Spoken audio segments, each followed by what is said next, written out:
So hello man, welcome back to another video. তো আজকে কথা বলবো খাদান সংক্রান্ত বিষয়ে কিছু আপডেট এবং এইটা সম্বন্ধিত বিষয় বিশেষতভাবে একটা কন্ট্রোভার্সি শোনা যাচ্ছে।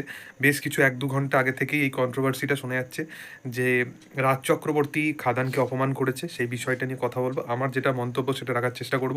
এবং এর সাথে সাথে যদি কথা বলি তো খাদানের আজকে একটা গান এসছে, যেটা তাদের বেসিক্যালি টাইটেল ট্র্যাক হিসাবে।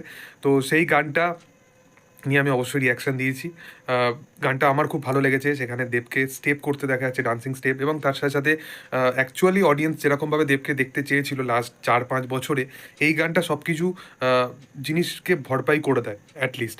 এবং দেব সেই জিনিসটা বুঝতে পারে এবং তার মধ্যে সেই অ্যাওয়ারনেসটা ছিল যে তার ফ্যানেরা তার কাছ থেকে কী চায় সেগুলো সে দিতে পারে অডিয়েন্সকে। দেখার যে সিনেমাতে কতটা, যখন আমরা বড় পর্দায় সিনেমাটা দেখবো তখন সেই জিনিসটা আরও কতটা ফুলফিল করতে পারে।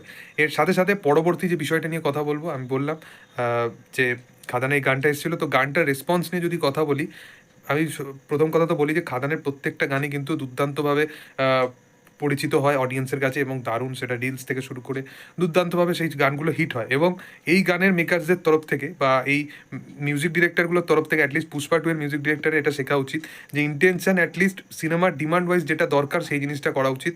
এরকম নয় যে গানটা আমার রিলসে চলবে সেই রকমভাবেই আমি গানগুলোকে বানাবো। তো সেই জিনিসটা তারা, সেই থিঙ্কিংটা তারা করেই নে। তো সেই জিনিসটা দেখতে বেশ ভালো লাগছে। এর সাথে সাথে পরবর্তী যে আপডেটটা নিয়ে কথা বলবো সেটা কোনো আপডেট নয়, যেটা কন্ট্রোভার্সিয়াল ব্যাপার যেটা ঘটেছে সেটা নিয়ে কথা বলবো। তো প্রথম কথা হচ্ছে যে রাজ চক্রবর্তীর আপকামিং ছবি সন্তান, যে ছবিটা মিঠুন চক্রবর্তী, শুভশ্রী এরা থাকতে চলেছে এবং ঋত্বিক চক্রবর্তী তারা থাকতে চলেছে, SBF প্রোডাকশন হাউসের তরফ থেকে এই ছবিটা আসতে চলেছে। তো এই ছবিটা নিয়ে একটা রিলস বা একটা ভিডিও খুব ভাইরাল হচ্ছে, যেখানে রাজ চক্রবর্তীকে জিজ্ঞাসা করা হচ্ছে যে তুমি সন্তান নিয়ে কেন কোনো প্রমোশন করছো না, কেন কোনো করছো না। তো এই পুরোপুরি বিষয়টাকে নিয়ে রাজ চক্রবর্তী স্যারকাজেম ওয়েতে হোক বা তার কি কনটেক্সট ছিল আমার বোঝা যায়নি, কিন্তু একটুখানি হলেও তা আমার, মানে আমি ভিডিওটা দেখেছি, সেটা কিন্তু খুব অ্যারোগেন্সির সাথে এবং খাদানকে পয়েন্ট আউট করেই বলা হচ্ছে সেরকম কিন্তু বোঝা যাচ্ছে। সেখানে রাজ চক্রবর্তী এটাই কনফেশন করে যে ভালো ছবি হলে প্রমোশনের কোনো দরকার হয় না, যেটা ঠিক। কিন্তু সে কি কনটেক্সটে বলেছে সেটা আমি জানি না। কিন্তু একটা কথা আমি বলতে চাই যে ফ্যামিলি কেন্দ্রিক যে ছবিগুলো হয় সেই ছবিগুলো অবশ্যই ভালো ছবি হলে সেগুলোর আলাদা করে প্রমোশনের দরকার পড়ে না।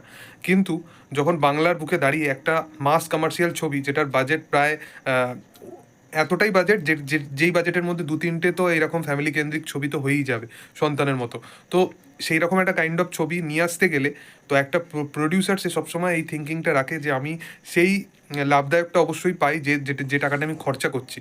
তো সেই কারণবশত এই প্রমোশনাল স্ট্র্যাটেজিটা যদি না করা হতো খাদানের ক্ষেত্রে, খাদানের নিয়ে অডিয়েন্সের মধ্যে এই অ্যাওয়ারনেসটুকু আসতো না যে খাদান বলে একটা ছবি আসছে। কারণ আজ 4-5-6 বছরের মধ্যে অ্যাকশন ধর্মীয় ছবি হাতে গোনা কয়েক 3-4টেই এসছে বাংলা সিনেমার বুকে দাঁড়িয়ে।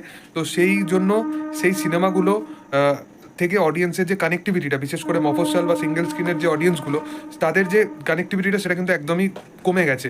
সেই কারণবশত সিঙ্গেল স্ক্রিন থেকে শুরু করে তারা একটা লং জার্নি করে মাল্টিপ্লেক্সে ছবি দেখতে যাবে সেই চলটুকু নেই তাদের মধ্যে। তো সেই জিনিসটা তখনই আসবে যখন একটা ভালো অ্যাকশন ধর্মীয় ছবি আসবে। মফস্বল এরিয়ার মানুষেরা যে জিনিসটাকে বরাবর পছন্দ করে এসছে সেই জিনিসটা এখন হবে। তো আমার মনে হয় না যে সন্তান কখনোই একটা মফস্বল এরিয়ার খুব বেশি অডিয়েন্সকে তারা টার্গেট করে। তারা শহরকেন্দ্রিক জানে যে আমার এই রকম কিছু কাইন্ড অফ একটা অডিয়েন্স আছে যারা এই ছবিটা দেখতে আসবে, যারা নন্দনে ছবি দেখা প্রেফার করে বা এরকম কাইন্ড অফ ছবি দেখা প্রেফার করে, তো তারা মাল্টিপ্লেক্সে আসবে। তো সেই ক্ষেত্রে কিন্তু রাজ চক্রবর্তী নিজে প্রমোশন তো করে, আবার প্রলয়ের সময় করেছে। দেখার যে সে আপকামিং দিনে যখন অ্যাকশন ধর্মীয় কোনো কাজে আবার যুক্ত হবে, সেটা কবে হবে জানি না, কিন্তু যদি কোনো দিনও হয় তো তখন এই কনফেশনটা রাখে কিনা সেটাই হচ্ছে দেখা। তো যাই হোক, আমার এটা বক্তব্য ছিল পার্সোনালি। তোমাদের কি বক্তব্য অবশ্যই কমেন্ট সেকশনে জানাতে পারো। আর ভিডিও যদি ভালো লেগে থাকে লাইক শেয়ার সাবস্ক্রাইব করে দিও। Thank you all, by.